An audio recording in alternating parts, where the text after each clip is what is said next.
So how do I manage to live with this machine on an everyday basis and have a somewhat normal life? It's funny because normal people have a problem charging their phone. So how do I make sure that I keep my heart charged?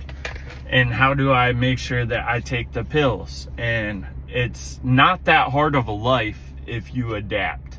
That's the whole thing. Adapt and overcome. Like my pills, I sit there and I have one of these for each day. It's got my morning, my afternoon, and my night.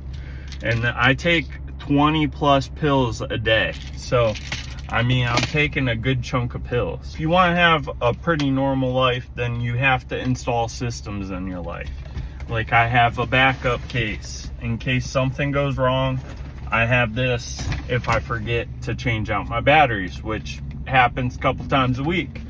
But these last 17 hours. So I have these during the day and then I plug into the wall at night, kind of like you plug your phone in at night and you have your phone battery during the day. That's kind of how my heart is. It sits there and tells me how much charge I got and I'm at full charge. But you just have to install systems. That's the main thing about getting through this life. And being in final stage a heart failure is difficult to process with your brain because you're in a final stage of something, but you always have options.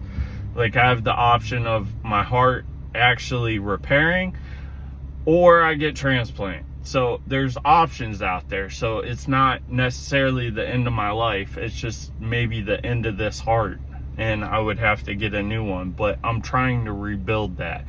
So I have these different systems in my life that I sit there and go by, and when they get screwed up, then I get all messed up, kind of like OCD, but I installed those systems so they're fail safes, like my pills, my batteries, my extra batteries, and my life is always on the go. I keep my INR machine in my glove box. I mean, I keep everything here in my Jeep, so this is like my home base because I move around a lot. But I have a system so I can have that normal life.